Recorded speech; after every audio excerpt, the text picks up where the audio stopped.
Hi everyone, welcome. I want to explore the way that Hitler came to power in Germany in this video. It's really important to kind of understand those steps. Keep in mind that our sight may be 2020 and understanding the way that Hitler wanted to conquer the world, or at least Europe. But that's not really necessarily the way he's presenting himself at the time. So when you work chronologically forward, it's not always clear that world domination is his goal. Let's talk a little bit about the National Socialist German Workers' Party, or the Nazi Party. I want to talk about what this means, because just because it has the word socialist in it does not mean it was socialist in any way. So this is a fascist party. Fascism is very difficult to define because it was a little bit different throughout Europe. So Mussolini's Italy is fascist, but it's not quite German fascist. But it does have some things that are the same. So first of all, these are right-wing nationalists, and for the Nazi Party, pan-German. So the idea that all German people should be together, extreme nationalist, Germany is only for the Germans, and Germany should only look out for Germany. So it's really kind of focused that way. It also has a very strong racial element to it. So as you read in the documents Hitler wrote, that he really pushes on this idea of pure Aryan race, this kind of racial superiority. It's very social Darwinist. Some groups are more evolved than others, and certainly the Aryans are the best. It also tends to be very anti-communist, so you will not see Nazis allied with communist politicians. That's not what they do. They see the far left, which is communism, as a real threat to the far right. As we're going on, of course, it's also very anti-Semitic, and lots of other groups as well that it deems as subhuman. On the whole, it's very authoritarian. So the fascist parties really distrust parliamentary democracy. They see that as a way, it can be way too manipulated. It allows subhuman groups, especially groups like the Jews, to manipulate politics and things and the economy. And so you really need to have a strong central ruler who can lead the people in a way. And in fact, in many ways, that individual rights need to be sacrificed for the group, for the whole, which is represented by the leader, which in Germany's case would be Hitler. Also, the Nazi parties tend to be expansionists in slightly different ways, but the fascist parties do kind of want to conquer additional territories. So for the Nazis, as you read in what Hitler wrote, he really sees expansion to the east as important. The people who are the most evolved and the most civilized and the best should conquer the land from people like the Slavs, who are subhuman and don't deserve to have the land. So it's right-wing, it's racist, it's anti-communist, it's authoritarian, it's expansionist. So it is definitely not left-wing socialist. When we're talking about Hitler's rise to power, it's really important to go back into the 20s to talk about an event that happens in Munich. And this was an attempt to overthrow the government. Now, Hitler becomes leader of the Nazi Party in 1921. He's seeing what's happening in Italy with the rise of Mussolini, and he decides it's a perfect time to overthrow the government. He assumes that when the Nazis rise and attempt to take over the government, that other people will join them. So he launches an attempted coup in Munich, and it is a disaster. I mean, it is the most ill-conceived, badly planned coup probably. Well, I can't say ever because there's a lot of them, but it is not a good thing to do at all. And he loses, this does not work, and people do not rise to help him. So, but what is important, so you might be thinking, why is Caitlin talking about this? It's important because a few things happen. First of all, the Nazi Party was not particularly well known at this stage, and the trial is covered by the media. As you would expect, when someone tries to overthrow the government, you get a little bit of newspaper coverage, and also coverage of the trial. So this lets lots of free publicity. Who are the Nazis? Who is Hitler? What do they stand for? And while most people don't agree with them at this stage, at least it gets their message out. I mean, they could not have afforded this type of publicity in terms of getting out newspapers and all kinds of interviews.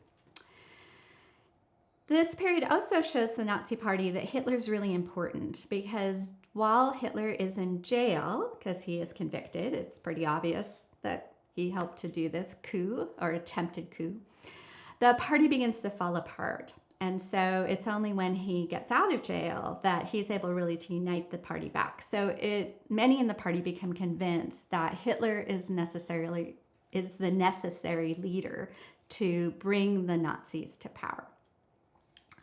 And finally, Hitler decides that doing some kind of coup is not the way forward. What really needs to happen is that the party needs to become a regular political party and win elections normally. And once it wins the election and takes control of Germany, then they can put in their ideas.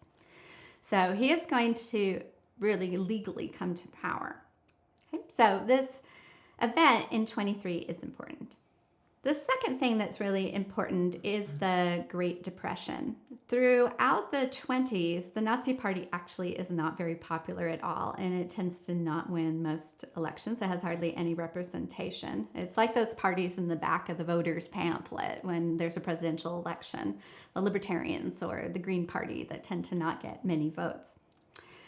But with the Great Depression, everyone is ticked off with their governments. Nobody knows how to solve this. And as we saw in the US, basically whoever is in power at the start of the Great Depression is not going to be in power a little bit later. In the US, that's Hoover, who we like here at Fox, but definitely was not popular in 1930. And in Germany, it's going to be the more extreme parties. So they had a pretty moderate government. Remember, I've talked multiple times about how the fact that most countries have more than two parties, they have a number of parties. And so the centrist parties, the parties that had been in power in Germany, are losing popularity because they can't figure out how to solve the Great Depression. And so you get more and more votes to the far right, to the Nazi Party, and to the far left, to the Communist Party. So here you can see the difference. So before the Great Depression, in the national elections, the Nazis got a giant 2.8%. But by 1933, they have 44% of the vote. This is the shift. People are desperate for someone who can solve the crisis of the Great Depression. And in Germany, the Depression is especially hard. They have some of the highest unemployment rates in all of Europe and the US. So in the election of 1933, they actually don't win the majority because there's so many political parties, but they are certainly an important power. And so the president decides to appoint Hitler as chancellor. So now he's going to come in as chancellor. That's legal in terms of what can happen. The next thing that happens, it's in 33, so 33 he becomes chancellor, is that there is a fire in the Reichstag building. Now you can see there, Reichstag, that's the parliament. So this is a democracy, they have a parliament. And Hitler is going to use this to do a couple things. First of all, he's going to suspend civil liberties. He's going to say that we have enemies within, and so therefore we need to suspend the civil liberties that protect people and arrest the enemies of the people. And he uses this to attack the Communist Party. So what's going to happen is he's going to say that this is a communist plot. This was an attempted communist overthrow of the government. It was not, but that doesn't matter. That's what people believe. And so now that civil liberties are suspended, he can order the arrest of almost all the communist politicians, all the communist delegates in the parliament, which of course is going to give the Nazi Party a larger share of the remaining seats. That's important because also what happens is that the parliament decides to enact the enabling law. So this is a legally voted on law by the parliament. And what it says, what the Reichstag does with this, is that it says that Hitler, the chancellor, has the right to make any law he wants without the parliament for the next 4 years. Which is just, I mean, what? So, because imagine this in the United States. Imagine the Congress deciding to vote a law that says the US president can make any law he wants for the next 4 years without Congress. I mean, that's what has just happened. It's crazy. But for the Nazi delegates, of course, this is what they want. They want that authoritarian person in power who can advance the Nazi platform. So the enabling law will be renewed every 4 years until the fall of Hitler. Okay, one of the first things that Hitler does then is to outlaw all other political parties. So now it will be only the Nazi Party that is legally allowed under the new system. This is all in 1933. It's all happening very quickly. Also in 1933, the labor unions are dissolved. So they're declared illegal, and all the workers have to join the German Labor Front. And in the German Labor Front, this new union, it's illegal to strike. So this is where, yes, socialist is in the name of the party, National Socialist German Workers' Party, but they actually take rights away from workers. This is why they are not communist. They are not socialist. They are actually going to make sure they're actually big business focused.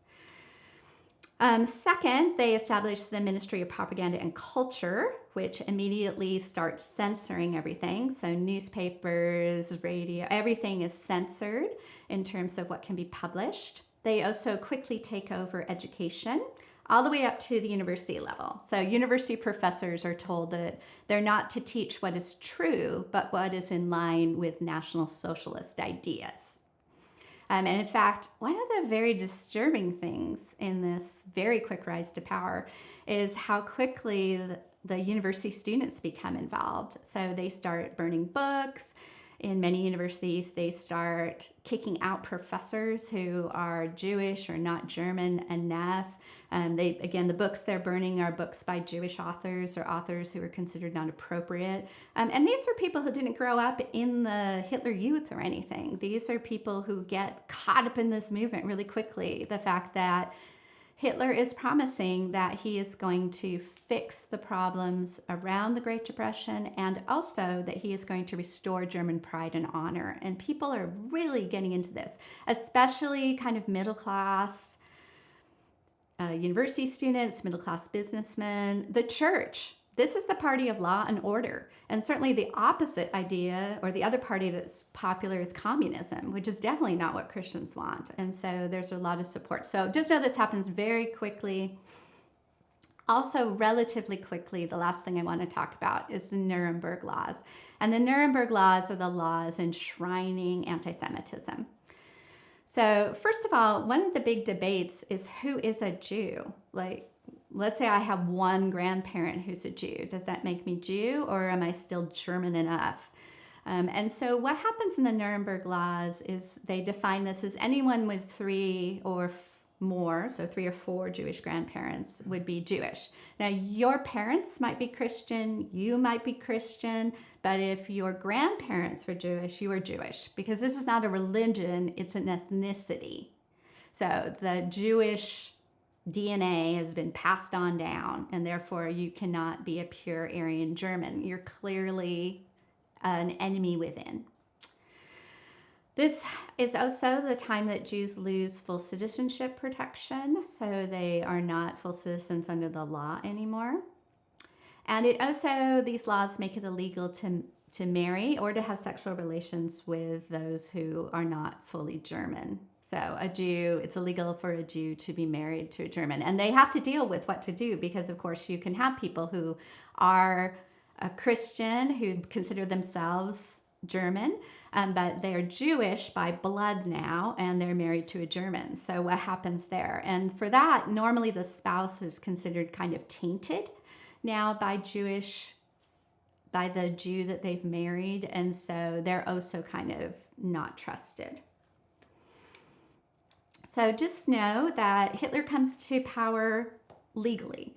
It's through the mechanisms. These will be fixed in the Constitution that happens after the World War II. And so he's there, and very quickly he's able to become a dictator and to start to establish the National Socialist Workers' Party, the Nazi Party platform.